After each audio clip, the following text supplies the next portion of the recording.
us. And we have Dawn Jager. She's the Director of Partner Recruiting. Marilee Schlimmer. She's the Director of Marketing. John Schlimmer, COO. And Richard Kurtzer over at ScanCo. He's going to be giving us a demonstration regarding the ScanCo add-on. And just a little bit about the companies. And since we have Dawn with us, thank you so much, Dawn, for being with us today. I'm going to go ahead and let you talk a little bit about Acumatica. Fantastic. Thank you, Adrian. And as always, we really appreciate your help with producing these webinars that seem to be very popular and growing in popularity thanks to you and our great partners that participate in these with us. As Adrian said, my name is Dawn Jager, Director of Partner Recruiting for Acumatica. And for all of you partners who have recently joined our channel, thank you. For all the partners on the phone that are just anxious and learning more about these wonderful solutions, thank you for being longtime and loyal partners. I know we have customers on the phone as well. So if I were to summarize Acumatica in one word, I would say flexible. We are the hottest true cloud ERP solution for mid-market that's on the market today. We have just introduced an exciting new release, Acumatica 2017 R2. We have some other exciting things that I'll let John talk about in just a moment. But if you're looking at this from, let's say, potentially becoming a partner with Acumatica, ask any of our partners. We really have the best partner program out there. No fees, free training. We support our partners. We only sell through a channel. And knowing what's happening with our competitors out there today, this is like the safe haven for people who really want to build a vibrant, recurring revenue stream around a true cloud ERP solution. And for those of you that might be thinking of investing in Acumatica as a customer, again, we're very, very flexible. Although we're a cloud solution, we don't lock you into one deployment method or one investment method. You can basically deploy Acumatica anywhere. You can invest in the product by purchasing it, or you can subscribe to it. It's a completely mobile solution. When you dig deeper and look under the covers with Acumatica, if you're in a buying cycle, please include us.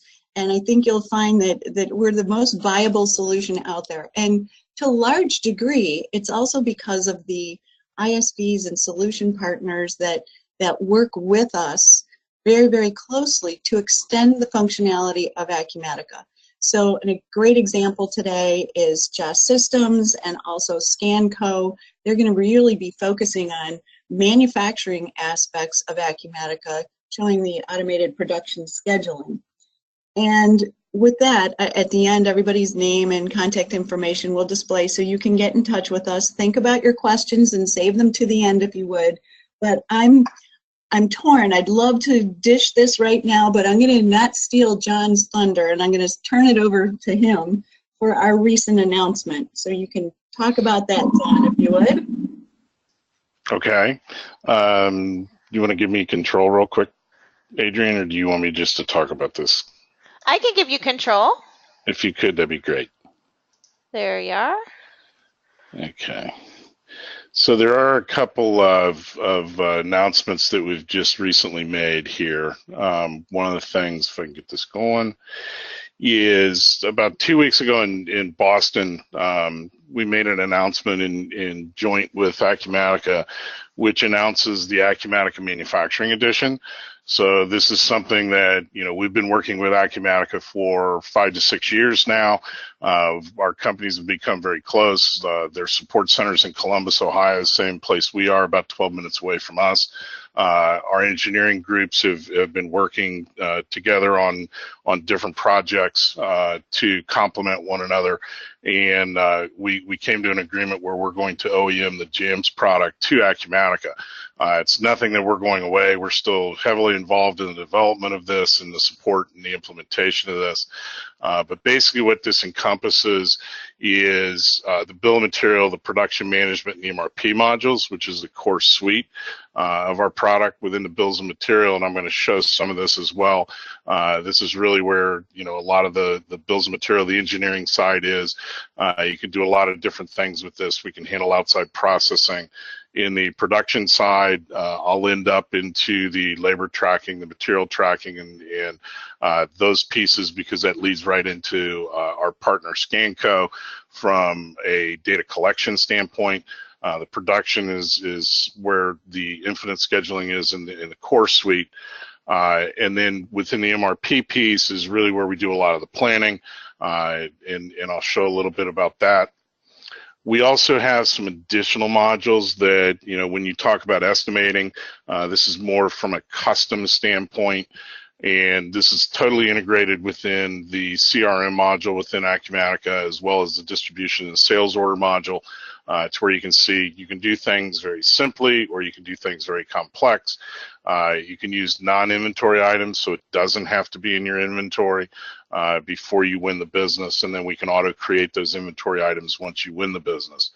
We also have a product configurator to where this is more into the make-to-order markets, to where you can actually have predefined features and options, to where you can go down and pick and choose those features and options. It has include, exclude capability, rules-based, hierarchical, and it also has dimensional capabilities as well. So if you're needing formulas or calculations to come up with the material, we can handle that within the product configurator. We're really excited about the 2017 R2 launch. There's a new inventory allocation engine, which allows us to get into and release our advanced planning and scheduling module, which will be coming in October, which will then allow you to do finite capacity scheduling. We've taken that down from work center to machine, even into an employee level, to where you can get true capacity by resource availability. It'll also include tool scheduling, as opposed to just the costing, which we already do. And then we're going to also allow what-if scenarios, so if and available to promise. So if the customer comes in and says, I need it by the 15th of October, and the system comes back and says, you can't get it on the 15th, but you can get it on the 17th, is that good enough? Customer says no, then you can do a what-if scenario as far as if I add more people, if I add a second shift, and try and get that into when they want it. The markets that we typically fit in are the typical discrete markets, but there are a couple additional markets, the cosmetics industry and the food and beverage industry, that we also play in. I typically talk more about what the supported manufacturing environments that we handle. So from a make-to-stock standpoint, this would really be the standard core of the bill of material, production management, and MRP. When you get into a make-to-order, this is really where you can get into the configuration. So you can do quote to, you can do configure and then quote. Engineering to order, the job shop module and the project-centric side is really what we drove the estimating program to handle. And then, the additional module with the advanced planning and scheduling gets into a little bit of everything, but a lot into the repetitive. So do you want Rich to talk now, or do you want me just to continue? Let's just have you continue, and then we'll hand it off to Rich, since that's the workflow. Perfect. Yeah, that'll be good. Okay. So as far as just a little bit about the product itself, this is the preliminary of the 2017 R2 product. So it's a totally new user interface, which is really, we're really excited about this. The search is at the top. So if I actually said I want to just go in and see, bill of material, I can just start typing in bill of or whatever, and it'll take me to this. The other way that I could do it is I could come over here to the bill of material. It gives me some quick entry screens as well, and then I can just go ahead and select this.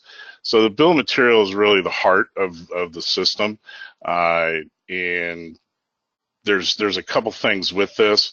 If I keep clicking here. So a couple things, we break this down into 3 different sections within our product. So the top deals with the inventory ID in the warehouse. You can have multiple revisions. We do revision tracking. You can build prior revisions in the production side. And then the middle section deals with the routing. Within Acumatica, it's a full document management system as well. So you can have attachments and different documents. If you have a viewer, you can view whatever document that you attach. We've got some people that actually have attached videos to where there are people out on the production floor actually have a tablet.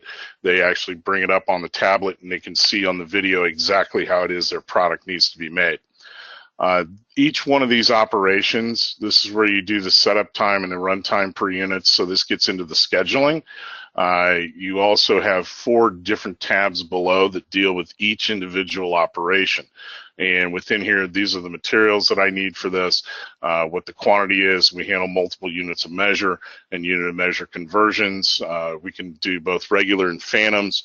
One of the new things that we've recently added is a batch size. So what that does is allow you to control if I need 1 ounce of material, and so just as an example on this one, if I needed 1 ounce of material, but then I need a filter, but I can filter 100 ounces with 1 filter, instead of extrapolating 100 filters or doing the division to say I need 0.0001 filters, you can actually just put in a 1, and for that batch of 100 ounces, I need the 1 filter to filter through it. The steps, as an example, is something that you're going to be allowed to put in unlimited text that'll print out on the routing. From a tool standpoint, you can cost tools.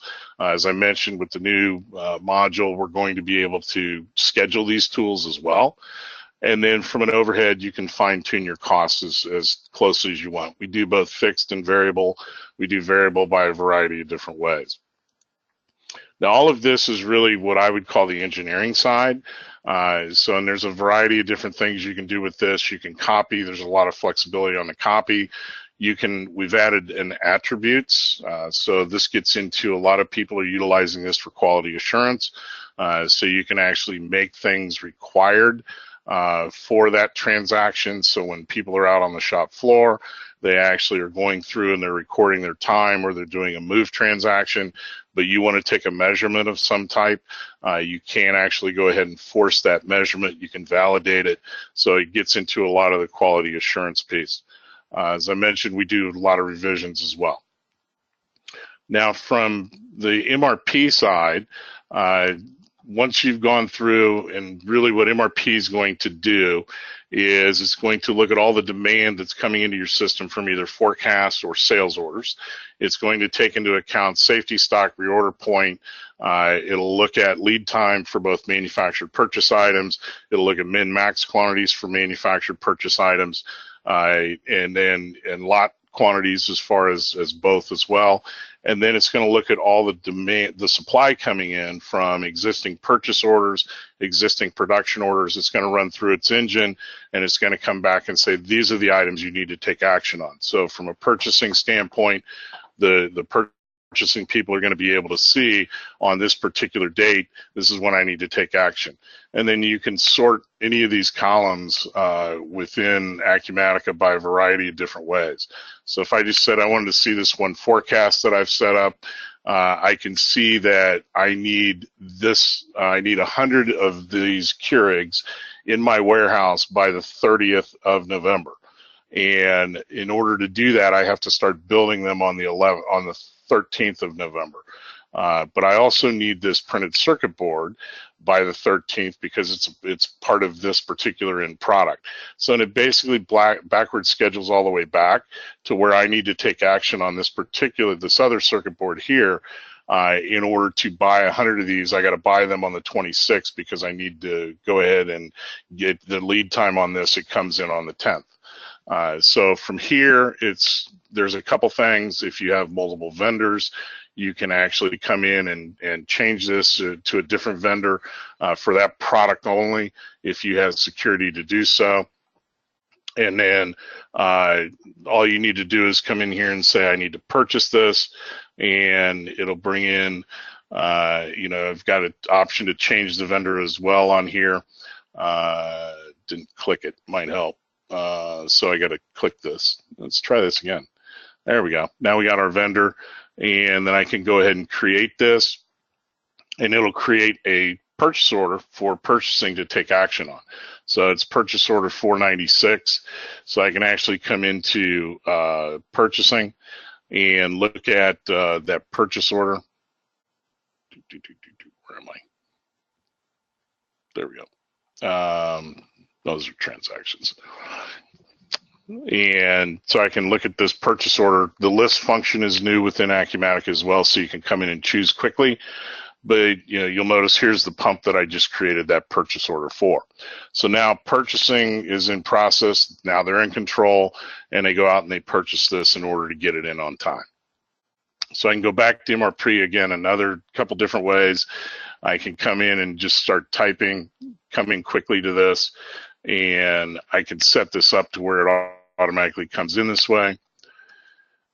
And then once I'm done here, you'll notice that dropped off of my display. So I've taken action on that. So all of this, and it works similarly with manufactured items. So I could actually go out and create a manufactured item and create that production order for us to where then we can work on, and I'll end up in production here in a minute.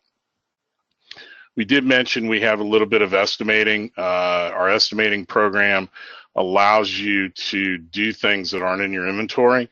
As I mentioned, you can do this as fairly simple as you like. So I could come in and override this, say I'm going to make this $100 and material is going to be $200 and I'm done. You can go ahead and do that. My total cost in this case is $319. And then on my totals, we have different cost buckets that you can mark up differently. And then so the customer is actually going to see an estimate for $522.60. Full currency conversion in this as well. Now I could do it a little bit more detailed, which is how I've got this one set up, to where I'm going to roll these costs automatically up. So I have two operations. If you remember in the bill of material, it works similarly. So here's the work center that I need, the setup time that I need, and where that's being driven from is the operation on that particular estimate. So here's the operation level. I need these materials. Again, these materials don't have to be in your inventory system, but they can be. So the bottom one is in my inventory system, so I could go ahead and utilize either or. Once I've done this, I can add tools, I can add any overheads to this, take this out to the customer. They finally give me the okay that yes, we have the business. Now at this point in time, I can actually go out and automatically create my inventory items. So it'll come back and tell me these are the items you need to create.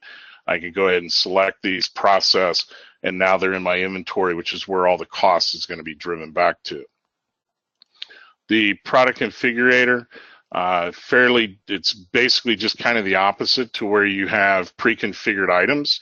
So I have a laptop, I can have attributes, multiple different attributes on here to where you can do calculations and pick and choose. But then my feature groups, here's my two feature groups on my CPUs. I've got two different memories.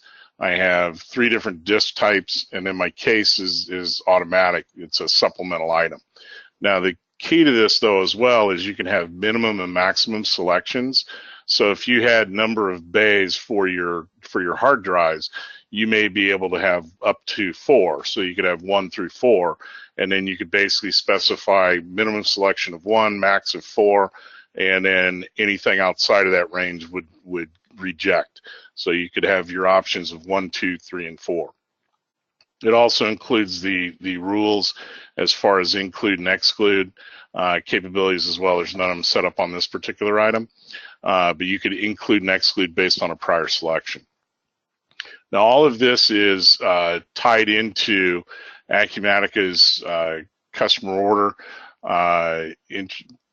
The customer, if I can spell properly, into the CRM system. So be easier over here, maybe. Don't know it. Customer management. There we go. So I'll come into opportunities, and it's preference.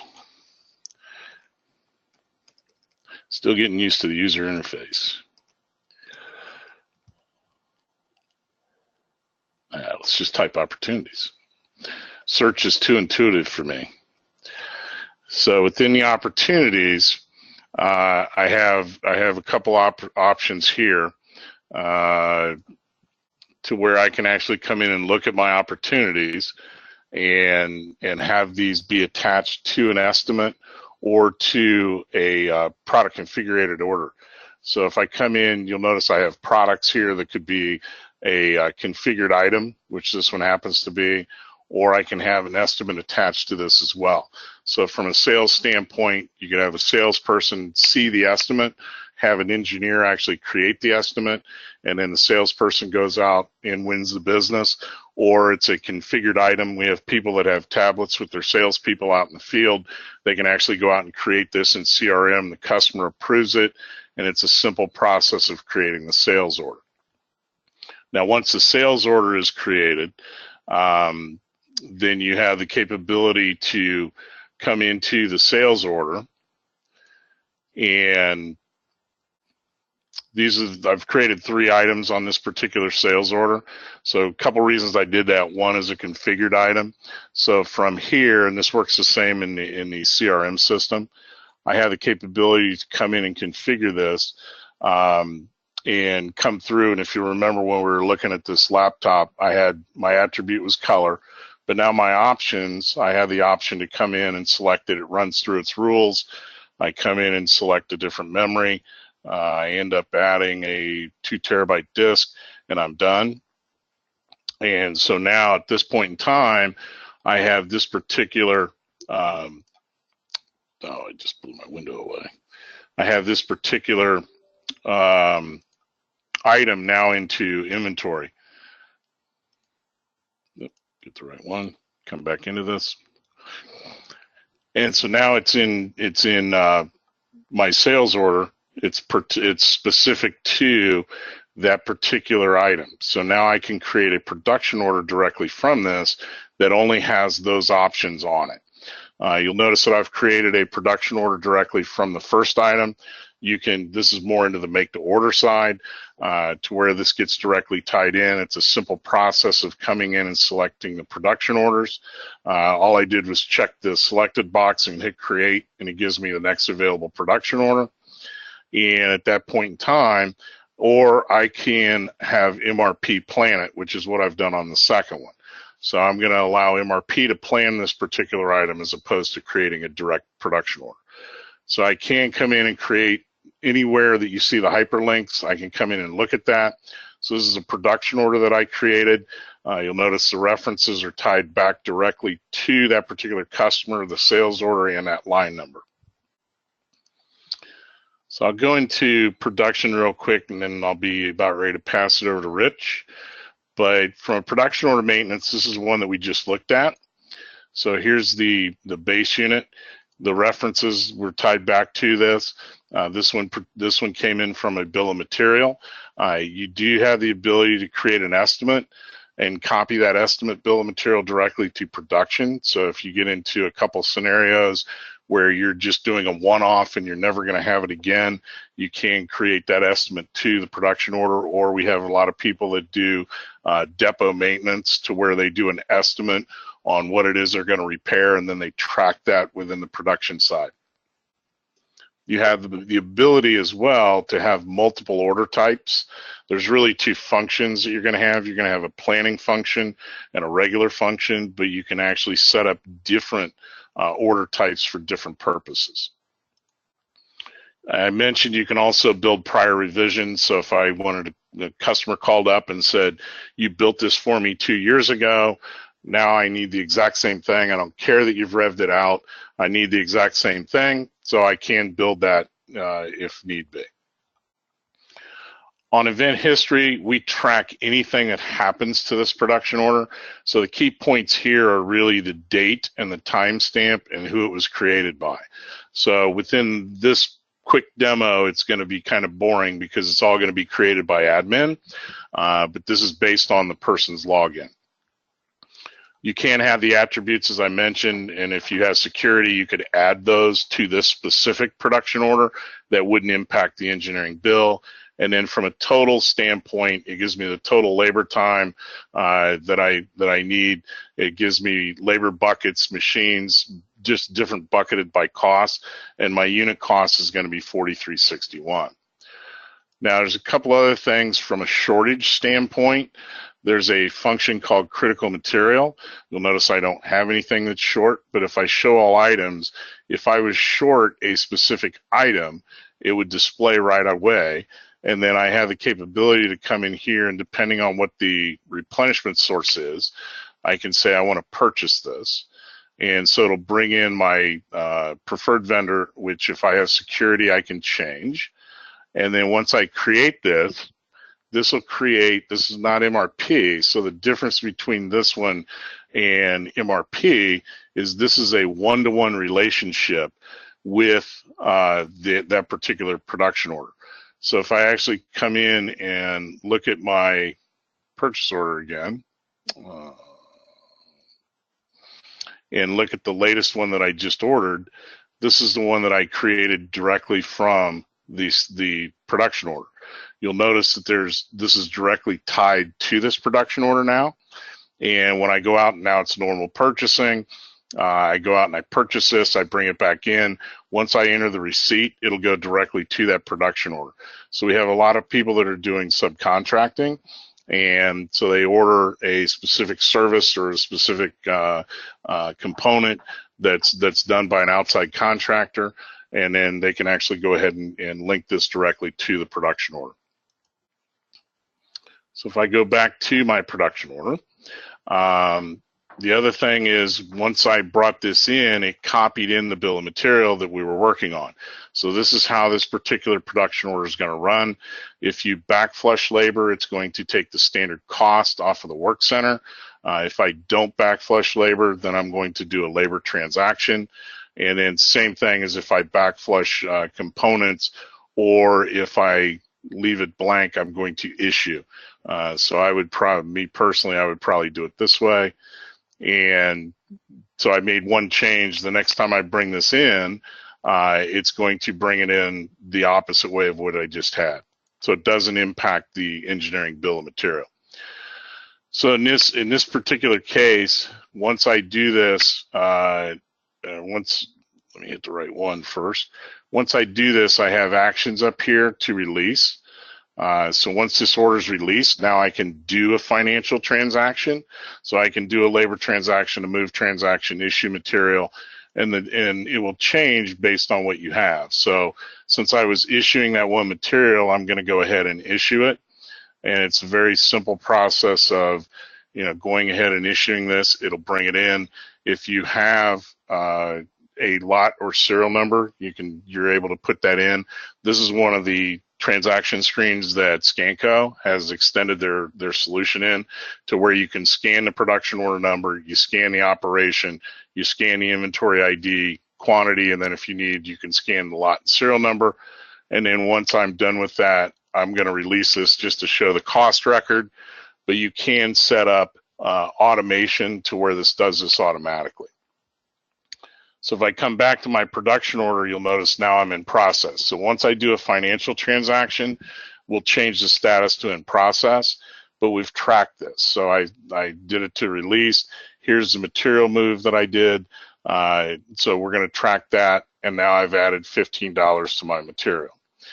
Same thing holds true with any other transactions labor. I don't have any set up for the labor on this particular production order. But what labor is, and this is another screen Rich is going to be able to tie into, it basically just allows you to scan the production order number, scan the operation, scan my employee number, and then you can do start and end time and let the system calculate the time, or you can put in the total labor time. Since I'm logged in as admin, I get to see the rates. And in this particular case, we actually added $20 to that particular production order.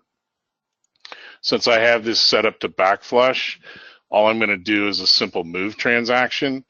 And again, this is a screen that Scanco has actually integrated with. And I picked the production order. I picked the operation. Now I have a couple options. I can do it one at a time, or I can do it all at once. So I'm just going to do this one real quick, one at a time. And then we have the capability to have scrap and then reason codes for scrap. You can send this to a quarantine location. You can write it off. You can do a variety of different things with the reason codes.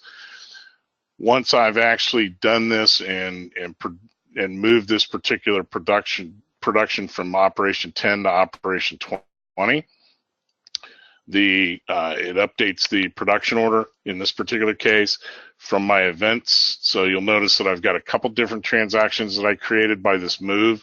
I created a material because I was back flushing it. It created a GL cost that also shows the labor and the any fixed and variable overhead. And then on my totals, it updates, in this case, my tool cost, my fixed and variable overheads, added the labor in. Now, on top of that, you can actually also see on here, we've actually completed the first operation. This one's in process, and we're gonna update how many are completed, scrapped, and any of the costs associated with that.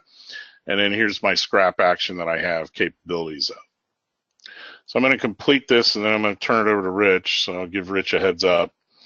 So just to complete this particular order, it's a simple process that I just went through, except I'm going to go ahead and say I've completed everything, and then I'm going to go ahead and release this, and you'll see that it updates the production order to completed, at which point in time you can still actually, it's completed here, you can still actually process transactions. So I could still do a labor transaction. So if if I'm recording direct labor, then the people leave, they forgot to fill in their time card if you're not scanning, which I would encourage you to scan. It makes it much easier, but you can still do transactions. So if somebody forgot to add some material, you can come back and do that.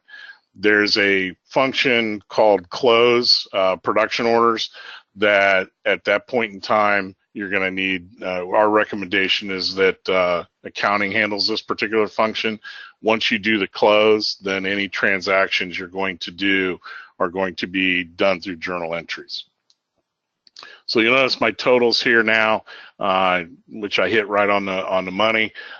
So all my totals foot. And at the time that I do the close, if there's any variances, it'll post to the variance accounts at that point in time. So Rich, with that, Rich, I'll let you take from here because you've got the labor moving the materials. Great. Alrighty, let's pick the correct screen here.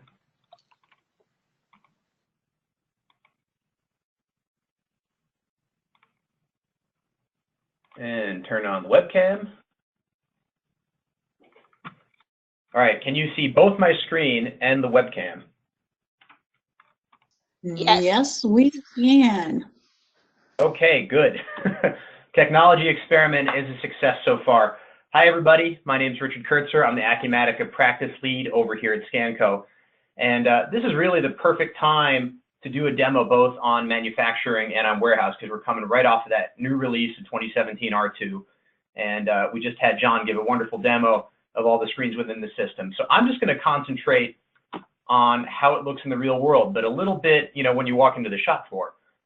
Just a little bit about Scanco. We've been around since 1989. We've been doing barcoding and data collection for Sage, for Acumatica, for a number of different ERPs for a very long time, and we're really excited about the explosive growth of Acumatica and participating in that.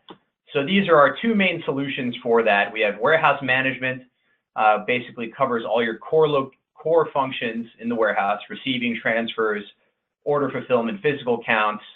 And then on the manufacturing side, we have XScan, which integrates directly into manufacturing for Acumatica. Got to get used to saying that. And without any further ado, I'm just going to start showing you this for real. And a little bit on the hardware first. I'm going to start on the webcam and then go over to screen share on that. But if you could see here, I have it on Android. I have it on iOS. This is my hardware. And let's start with, while you've got it mostly on webcam, I'm going to just start on the Android handheld because they don't do the mirroring that well to the computer just yet. But I'm just going to do a material issue. So I hit material issue on my screen there. There we go. And I'm just going to scan this from here, and then I'm going to switch over to my iOS for screen mirroring so you can see. This is just to give you an idea of the speed of the device. But let's step into the shop floor. I'm the guy in manufacturing. I'm going to step into my work center. I'm going to pick my production number. Hit enter. What item I'm going to be working with. Hit enter. What bin location I'm going to pick out of.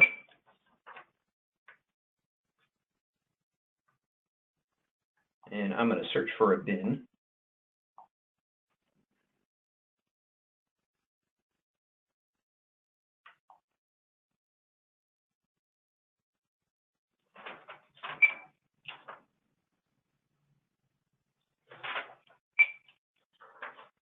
Production number, item number.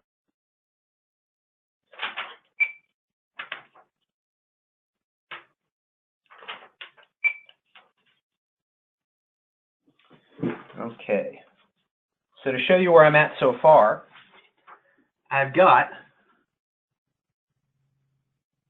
my production number, my item number, where it's coming from, the location, the issue quantity, and it's actually going to ask me for a serial number on this item because this is a serialized item. So I'm going to go ahead and scan in that serial number. I hit my check button. That material issue is done. It's that quick. It's going to be in Acumatica that quickly. And now, so I don't have to do this whole shuffling to the webcam thing, I'm going to go ahead and bring up my item, my iOS-based device, just to show you that we work on both here. So let's shift over to direct labor entry. Hit my direct labor button. Of course, you can see it here. Can you see it on the screen okay? Yes, we can. Looks great. Great. Alrighty. So let's see which employee I want to work with. I'm going to scan my employee badge here directly into the system. I'm going to scan my production. Ooh, see, this is what happens when I scan the wrong barcode. It'll return that little red highlight there. So I've got my production number entered. There's my work center, and I'm on the first shift, so I'm going to scan my shift, and I'm going to track in. So I've started working on that shift. I'm going to go back and I'm going to actually do a production entry. So let's make some stuff here. I'm going to keep working in that same production number. So I'm working in my production number. I've got my laptop. I've got my description. I'm working in the wholesale warehouse, and I want to complete that to row 1, shelf 1. Oop, and that's what happens when I enter the wrong barcode.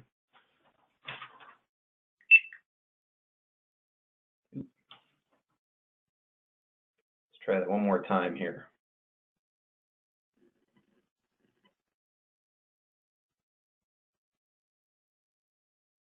All right, it's not letting me complete that. Let's try a different production number here. Now, one of the nice things that we can do in the system here is that I'm not completely reliant on barcodes. There are a lot of systems out there where you have to do the data entry yourself. You have to key it in.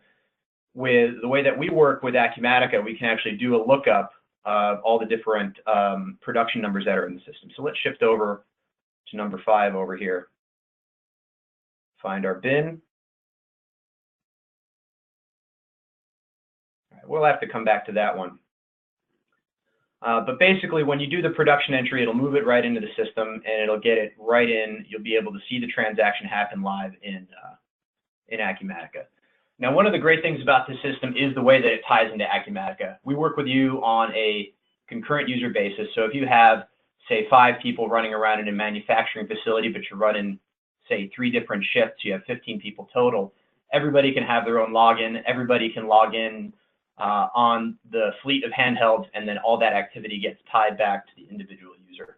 But let's go back to our labor entry screen and finish off what I was working on in this direct labor right here. Okay, my production number. Let's see, in those couple of minutes, I completed 1 unit. Hit enter, track out. So now that direct labor is saved right into the system. Now, what you'll notice is all the interfaces are going to be pretty consistent across all the screens in XScan. The great thing about that is that you can hand this right here. This is an iPhone living inside a housing. You can hand this to anybody. In your manufacturing facility or any new hire, pretty much everybody out there is going to be familiar with smartphones, whether they're using Android or whether they're using iPhone. And it has a responsive screen too, which I'm sure you can see. But you can get people up to speed really quickly. You can have existing employees up to speed really quickly and getting used to the job with the data collection. And then you get all the advantage on the back end of having everything in there. You have the real labor. You don't have to do backflush on material. Once you're done with manufacturing, we can switch right over to warehouse. So I'm going to go put on my warehouse hat and switch over to Acumatica Warehouse. So the interfaces look a little different, but you can see that I'm using it on the same handheld. And we can mix and match Android and iOS on both of our systems. The back end of the system doesn't care what you're running it on, you know, as long as it's all ScanCo. So let's see, let's go ahead and start at the beginning of the order cycle. I want to receive something. So I'm going to go into purchase order and I'm going to receive a PO by order. Let's go over to my barcode, scan my purchase order number. So you can see I scanned my PO, I've got my warehouse, and let's get the first item that's on there. I've got Lego 500. It's going to automatically populate. I have 5 on the order, and I'm just going to count physically. I have 5 in front of me. Done. Next part number on the order, Con Baby 1. So these, same idea. I have 5 on the order. They're going to automatically go into my receiving bin. Done. And then for the last item, instead of actually scanning the barcode, I'll show you how to do a lookup on here. I just got to hit return on the handheld. And then I can grab that item right there. And I want to receive 5 of those. Done. Hit send. And all those receipts I've done have gone up into Acumatica. Now, the way I have my system set up, and it's fairly common, is that when I'm receiving a purchase order, it's all going to just go into one big receiving bin. So when I'm done with that, I can either keep receiving, fill up my receiving stage and location, or I can start doing some transfers to move things out. So let's go ahead and do that. So I'm going to go to inventory, inventory transfer out. So I'm staying within my wholesale warehouse, and it's important to know you can change which warehouse you're working in. But let's take that Con Baby 3 that I was just working with, and my from bin, I'm going to go ahead and select my receiving, and I have a lot of them in there. Select my destination bin. Let's see, I got plenty of room in row 1, shelf 2. And it shows I have 1,890 in receiving. You know what, let's just put a few of those away. Let's just do 50. Done. Sorry, I put the quantity in the wrong box. Let's go ahead and turn off scan eaches. And I'm going to do 5. There's 1. So I'm going to show you the mistake that I just made is that I actually tried to do a manual quantity entry when I had this thing that's set to scan eaches. So I'll show you exactly how that works. Let's pick another part here. Con Baby 1. And I'm also going to move this from receiving. And then my destination, row 1, shelf 2. And this time I am going to scan eaches. So if you have an item where you really want to go through and get each one of those physically with a barcode, you can. And as you can see, it's incrementing it each time I hit that on the scanner. Hit done, send. Those transactions are now up in Acumatica. That's all done. And as you can see, you know, it's such a short learning curve. You can step somebody through these transactions. They'll be up and running in the warehouse in a day, get some test transactions going, and they're really going to do well. So now that I've received some items, I've transferred some items out of my receiving area and then into my final stock. Let's do a sales order, get some stuff out the door. So I'm going to go to sales order, ship sales order by item. We go ahead and pick my sales order number. So there's my customer, there's my warehouse, and I actually want to see what's on this sales order. So I'm going to hit enter. So you can see these are all the lines I have in my order. I have the Lego set, the motherboard, and the baby table and chairs. It shows me how many I have left, how many are on the order, and how many are on hand. So let's go ahead and let's fulfill that first item there. Again, this is, it's got my item, description, the line, unit of measure. Let's pick which bin I'm going to grab that out of. And it is an option to ship out of the receiving bin. So if you want to essentially sort of virtually cross-dock it, receive it in and ship it right out, you can do that. So let's grab the one out of there. Done. Next item on the order.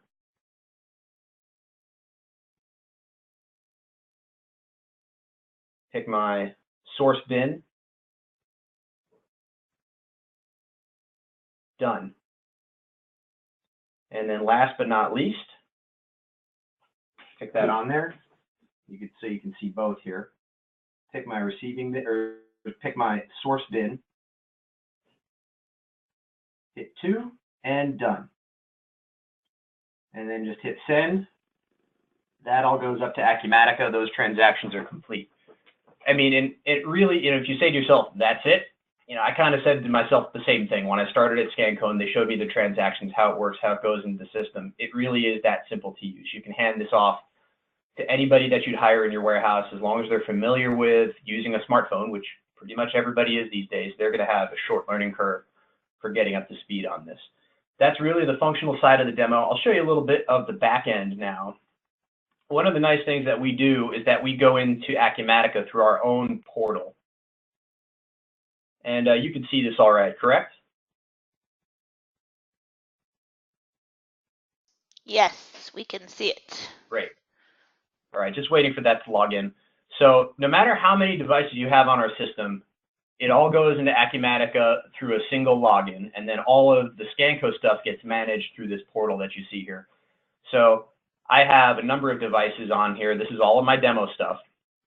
And these devices, as long as they're active, we restrict devices, not just users. So if you have, say 10 of these devices and one of them breaks, you can deauthorize it when you send it in for repairs. Or if you have somebody, a manager that's using our software on their own phone and that person is no longer with the company, you can go ahead and deauthorize it so that they wouldn't be able to log in on the device no matter what. Once you have the device, then you have users. You can set up as many users in the system as you want. We just, it's just price based on how many you need operating at the same time. Again, so you can set up logins for individual users in the warehouse. You can track activity by that and also manage things. You can turn on and off active users, change passwords, general user management. And then one of the nicer things is we give you the ability to do a bunch of settings changes in there. So I'll just pick one of these because you can get pretty granular. So let's go into profile settings, app settings, that's what I want. So I'm going to show you, let's go with receipt by order. Now, one of the settings that I like, and this is going to vary based on your workflow, is when you receive an item, do you want it to go into a staging bin, or do you want it to go, do you want to have to pick a bin each time so you can receive directly from your loading dock into a location as opposed to going into receiving or whatever your bin is. So you could go to this setting here and you can make that change on an admin level. No, do not use a staging bin, force that pick every time. Yes, default it, but allow them to change, or, which I prefer, auto enter and no changing. Also, we handle lot and serial controlled items, so this would also force a return to lot on lot controlled and serial controlled items. That really covers kind of everything in terms of how to use it, what you're going to do in the real world with this product. On the screen side of things, I'm going to leave it with what John showed because our demo system is not quite on 27R2 yet. So I'd rather not go back into the old world. I'm going to wait till we're in the new world to do that one again. But I would say feel free to use the hand raise button at the end to ask any questions you might have about transactions, how it works, and I'll be happy to answer that for you. So thank you all very much. Let's click back into the world of PowerPoint here. Thank you all for listening today. Thank you so much, Richard. Great presentation. We do have several questions, so I'd like to jump into answering those questions. We also do have a poll that I'd like to put up here while we're announcing the questions, but I do have the contact information up. So you can quickly take down that contact information. I'm going to show this in a little bit after our poll as well. But let me go ahead and launch the poll.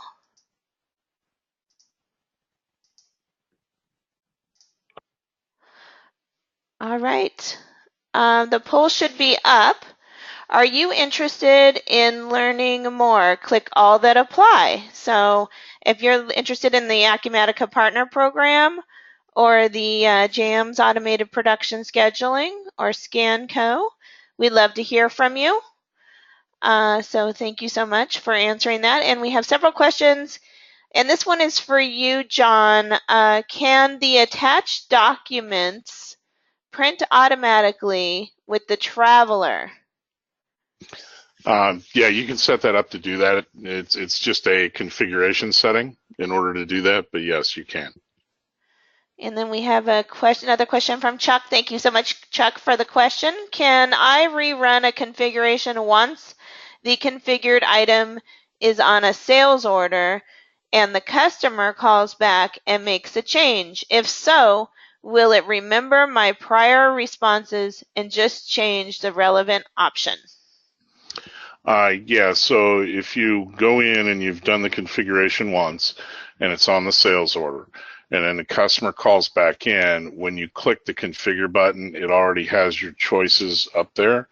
And then if you needed to make a different choice on one of the feature groups, you could go into that feature group, make that change, and then the rules would still apply. So if you actually selected something that invalidated a prior selection, it would come back and tell you.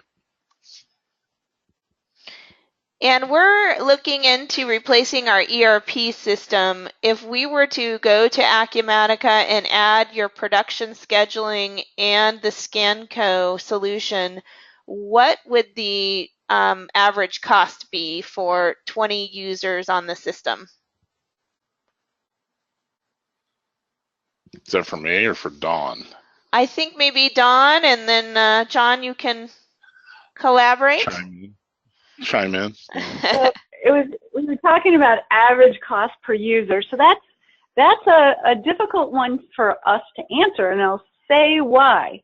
We have a very unique way of pricing our solutions, and our solutions are really not priced by user. We all have an unlimited user model, so it really kind of depends on things like medium and full-time users are you going to have in the system? How many occasional users are you going to have in the system? What's the transaction volume times that your system needs to accommodate?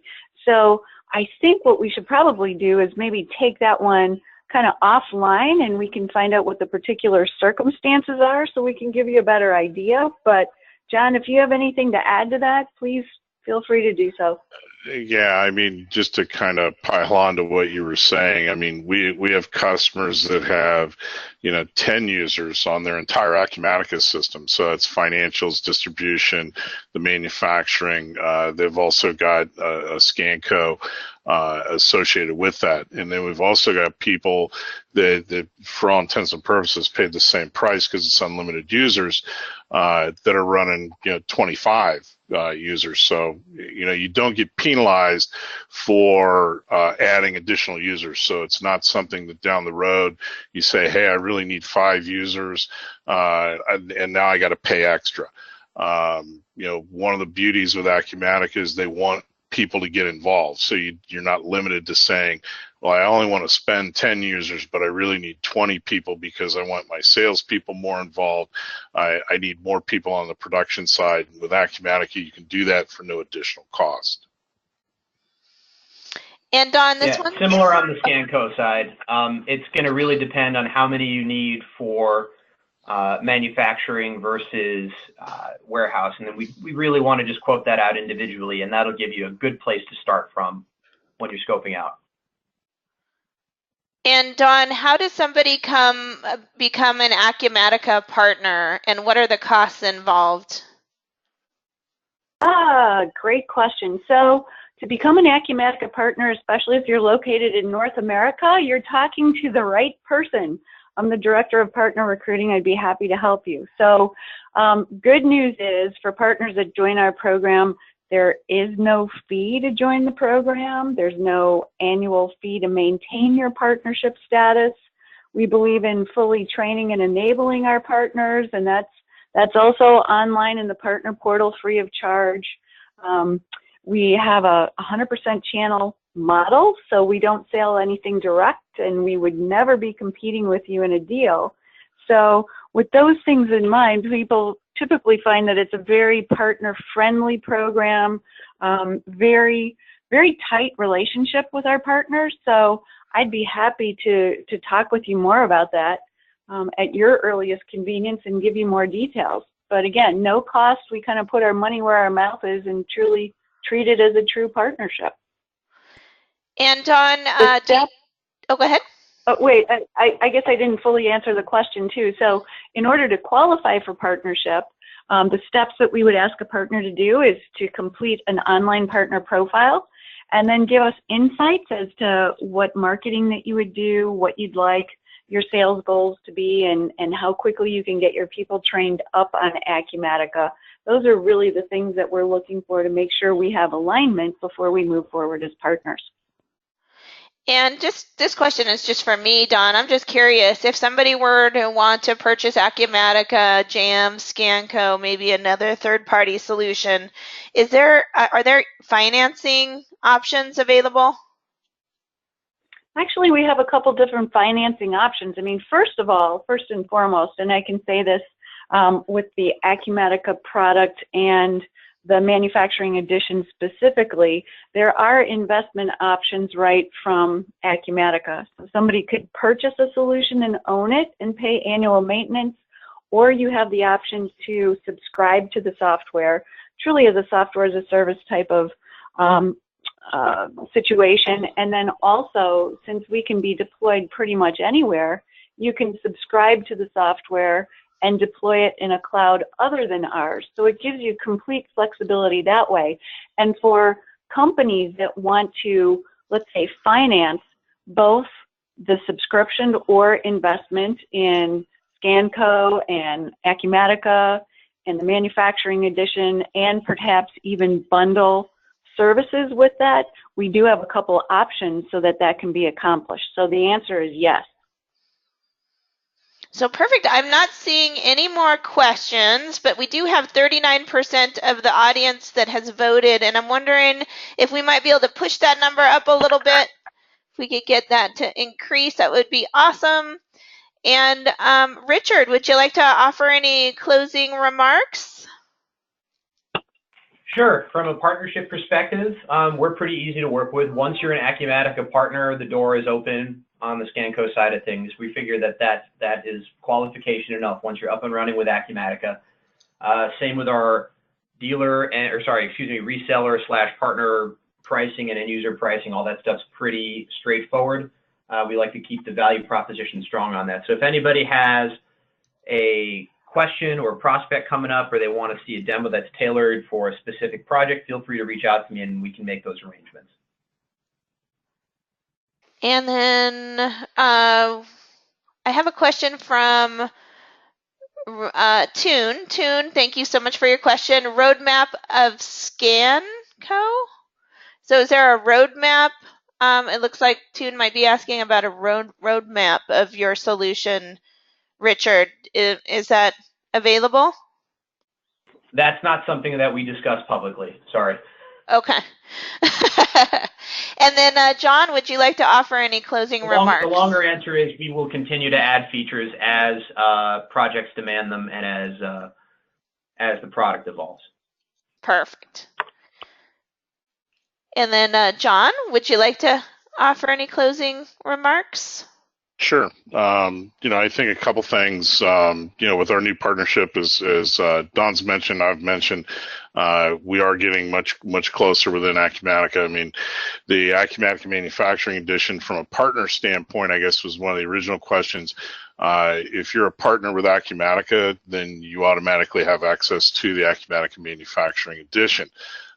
So and again, I mentioned we're not going away. I mean, we're still supporting the product. We're still assisting with implementations, and we're still doing the development. So we're really excited about that partnership with them. It just makes it that much easier from a VAR channel standpoint to where you have access to everything directly through Acumatica. Thank you for that, John. And then Dawn, would you like to have any closing remarks? Yes, absolutely. I sure. Again, we appreciate everybody's time. It's really heartwarming to see all the number of people that have registered and are interested in the Acumatica and manufacturing and ScanCo solutions.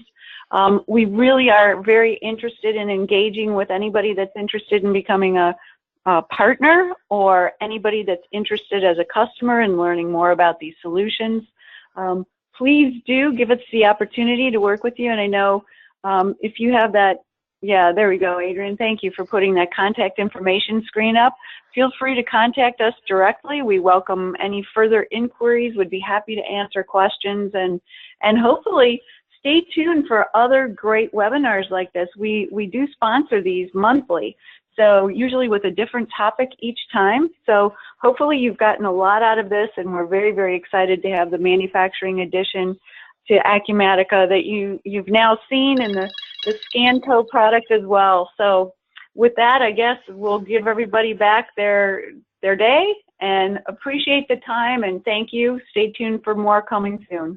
Thank you so much, Dawn, for that. And just to remind everyone, I did record this. I will send a follow-up email with everybody's contact information that participated today. And we just really appreciate your time that you spent with us. And we hope to see you on our future webinars. Thank you so much. Have a great day. Bye-bye. Bye-bye.